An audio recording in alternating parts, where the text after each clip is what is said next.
বড় আপডেট দিল পূর্ব রেল যাত্রীদের জন্য রইল অত্যন্ত জরুরি খবর।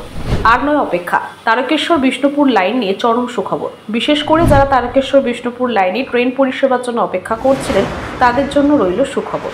তারকেশ্বর বিষ্ণুপুরের মধ্যে সংযোগকারী রেল লাইন তৈরির কাজ রেলের কাজ এক উচ্চবিলাসী প্রকল্প, কিন্তু নানা কারণে এই প্রকল্পের কাজ ব্যাহত হয়েছে।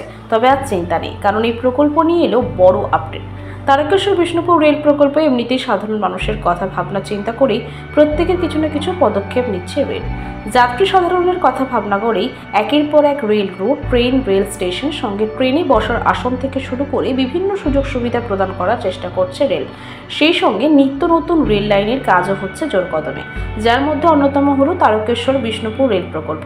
এই রেল ভাবতে শুরু হওয়ার আগের মুখে জানিয়েছেন বাংলার সাধারণ মানুষ। পূর্ব রেল সূত্রের খবর, যত তাড়াতাড়ি সম্ভব ধার্মিক জায়গা তারকেশ্বর এবং পোড়ামাটি শহর হিসেবে খ্যাত বিষ্ণুপুরের মধ্যে রেল পরিষেবা শুরু করা যায় সেই কাজ এগোচ্ছে।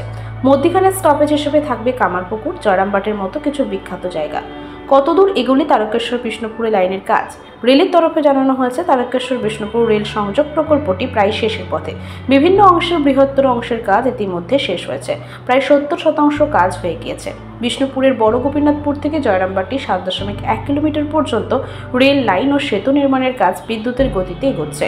জয়রামবাটি থেকে কামারপুকুর এই 5 কিলোমিটার পথ জমি অধিগ্রহণের বিলম্বের কারণে বিশেষত 2.5 কিলোমিটার অংশের কাজের অগ্রগতি বাধাপ্রাপ্ত হয়ে দাঁড়িয়েছে। কাজের অগ্রগতি সেই সঙ্গে তার রয়েছে কামারপুকুর থেকে গোঘাট 900 মিটার বিস্তৃত ভাবাদিঘি অঞ্চলের সমস্যা। কবে শুরু হবে পরিষেবা?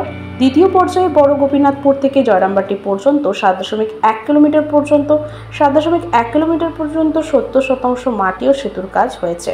পরবর্তী পর্যায়ে জয়রামবাটি থেকে কামারপুকুর পর্যন্ত প্রায় 5 কিলোমিটার দীর্ঘ কাজ জমি অধিগ্রহণের বিলম্বের কারণে 2.5 কিলোমিটার দীর্ঘ সময়ের কারণে বাধাগ্রস্ত হয়েছে।